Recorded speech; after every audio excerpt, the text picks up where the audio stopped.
Je vous informe avant que la vidéo ne commence que exceptionnellement j'ai décidé à partir de maintenant de publier 2 vidéos par semaine pour la simple et bonne raison que si je continue avec mon rythme de publication habituel, j'ai tellement de vidéos en réserve que certaines ne seraient pas publiées avant quelques mois. J'ai réalisé un sondage sur Instagram, donc je vous invite encore une fois à me retrouver là-bas comme dans la vidéo précédente que j'ai postée cette semaine également pour que vous puissiez être au courant des nouveautés, des changements en temps et en heure, et notamment que vous puissiez prendre part aux décisions, puisque j'ai demandé dans un sondage donc sur mon compte Instagram si c'était gênant pour vous ou pas d'avoir 2 vidéos par semaine au lieu d'une. Si vous voulez participer également à ce genre de sondage, je vous invite vivement à m'y rejoindre. Et donc suite à cette décision, j'ai choisi de publier exceptionnellement une 2e vidéo cette semaine. Je vous souhaite donc un bon visionnage et je vous laisse avec la suite de la vidéo. Salut, j'espère que vous allez bien. Alors comme vous l'avez remarqué, j'ai un nouveau décor effectivement.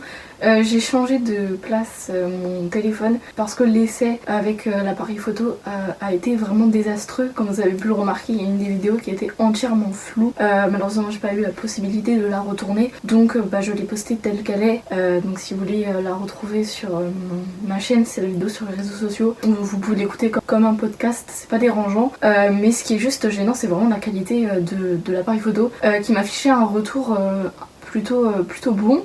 Il n'y a pas du tout de flou sur le rendu, donc ça m'a un peu étonnée. Donc voilà, je retrouve aujourd'hui mon téléphone pour vous filmer une nouvelle vidéo parce que je trouve ça beaucoup plus simple comme format. Surtout c'est le format de base que j'utilisais. En plus j'ai remarqué que non seulement l'image est pas terrible, mais le son également. Quand le rendu n'est pas flou, l'image est pas de très bonne qualité, donc c'est assez décevant comme expérience. Donc voilà, je vais m'arrêter là avec l'appareil photo en attendant d'avoir quelque chose d'un peu plus propre. J'utiliserai donc comme d'habitude mon téléphone. Et donc aujourd'hui, on se retrouve pour une nouvelle vidéo dans la série Parlons un peu, qui va être aujourd'hui consacrée au personnage de Grindelwald dans Les Animaux Fantastiques.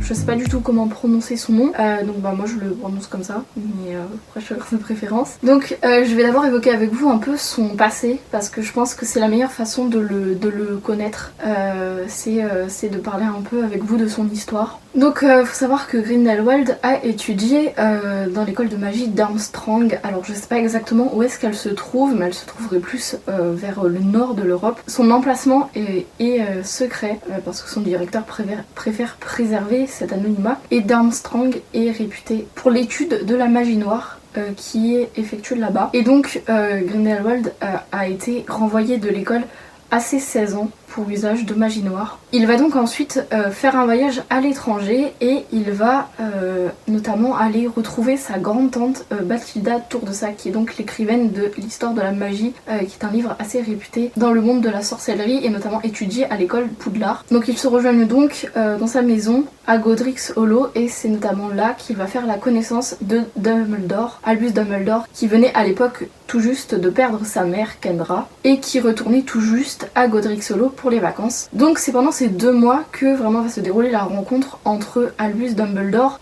maintenant seul, puisque je vous le rappelle, son père a été envoyé en prison après avoir défendu des moldus qui essayaient de martyriser Ariana, la petite dernière donc de la famille Dumbledore, qui lui ont tout simplement fait peur au point qu'elle en a réprimé ses pouvoirs. Alors on sait pas exactement ce qu'elle est, ça c'est un autre débat qu'on verra dans une prochaine vidéo. Mais voilà, Ariana a vraiment de gros soucis avec sa magie, elle n'arrive parfois même pas à la contrôler, et c'est dans un de ses accès de colère que elle a malheureusement accidentellement tué sa mère. Donc voilà, Dumbledore a perdu sa mère, son père s'est retrouvé en prison à cause de cette histoire avec Ariana et les 3 moldus qui l'ont donc martyrisé.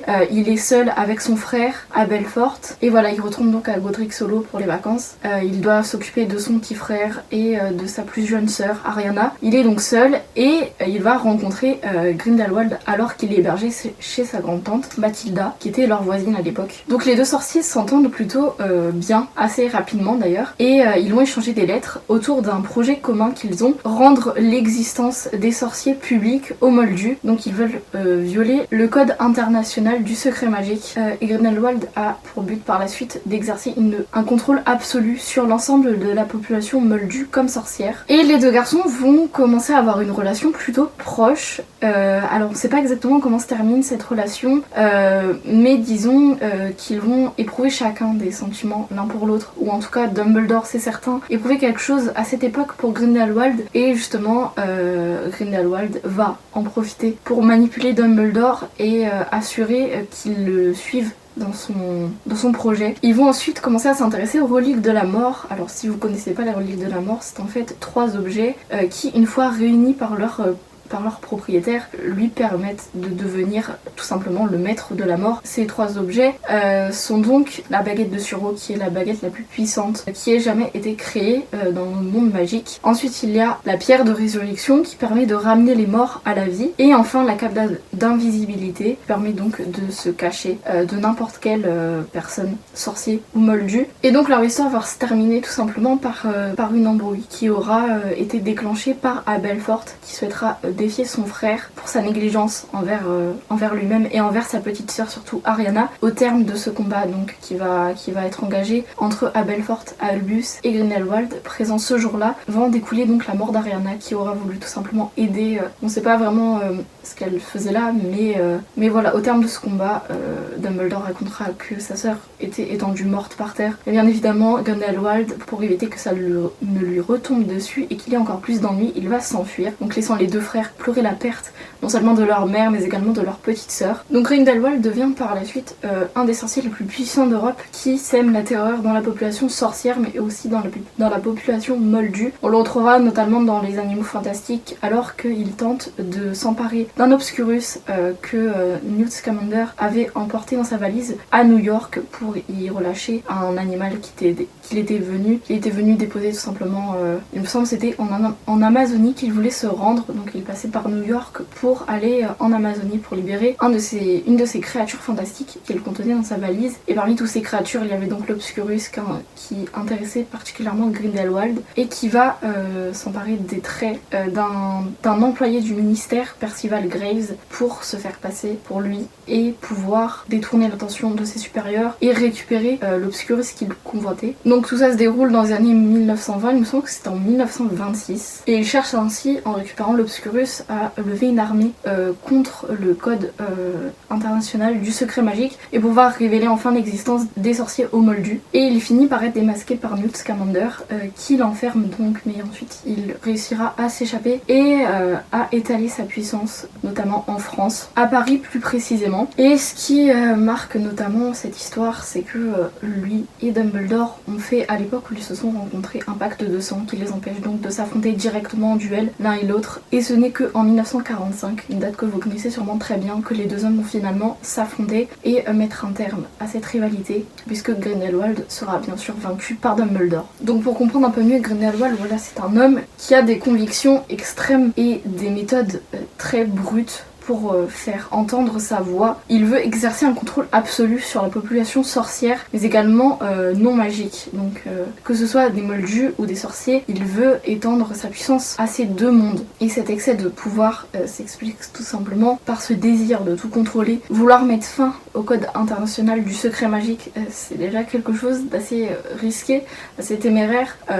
Il en a marre de vivre dans l'anonymat, de se cacher des moldus. C'est absolument compréhensif évidemment. C'est pas vraiment quelque chose qui est dérangeant comme conviction, mais seulement la façon dont il s'y prend, c'est assez perturbant, parce qu'il va vouloir imposer sa loi mais de force, vouloir faire passer au travers de discours. Il persuade les gens en les manipulant, en exerçant leur contrôle sur eux, et c'est notamment ce qu'on va retrouver dans le deuxième volet des Animaux Fantastiques, dans lequel Queenie Goldstein va être manipulée par Grindelwald parce qu'elle veut absolument se marier avec Jacob, qui est un moldu, mais à cause de la loi, elle est obligée de respecter certaines règles qu'elle refuse, notamment celle de ne pas se marier en tant que sorcière avec un moldu. Donc cette loi lui interdit de l'épouser et Jacob refuse de l'enfreindre par sécurité pour Queenie. Donc voilà, elle décide de rejoindre Grindelwald parce qu'il prêche cette bonne parole de réunir sorciers et moldus, de ne faire faire qu'un. Alors ça c'est une bonne chose peut-être vis-à-vis de certains sorciers qui en ont marre de vivre cachés, mais en même temps c'est quelque chose qui les protège, qui permet de ne pas avoir d'ennui avec la population moldue parce qu'on n'est pas sûr que leur réaction sera tout à fait ce qu'ils espèrent. Donc voilà, par sécurité il vaut mieux rester caché. C'est une politique très dure qu'il refuse absolument et il essaie de la contourner, de la modeler à sa manière. Donc il s'entoure de personnes naïves qui l'écoutent et qui répandent sa bonne parole pour assurer sa victoire. Il évâche plutôt quelque chose d'effrayant que de réconfortant. Certes, il a des idées un peu extrêmes, mais qui séduisent certains néanmoins. Mais il a des méthodes absolument horribles pour s'emparer de ce pouvoir. Il effraie les gens, il leur fait peur, il les terrorise pour essayer de les ramener de son côté. Et c'est par cette persuasion, par les émotions, qu'il va réussir à se créer une armée. Et c'est ça qui devient dangereux, c'est qu'ensuite il va étendre son pouvoir vraiment à toute l'Europe. Ça va devenir un des sorciers les plus puissants d'Europe et un des sorciers les plus effrayants également. Pour l'analyser un peu plus en profondeur, je dirais qu'il a de bonnes idées mais qu'il n'emploie pas la bonne méthode malheureusement.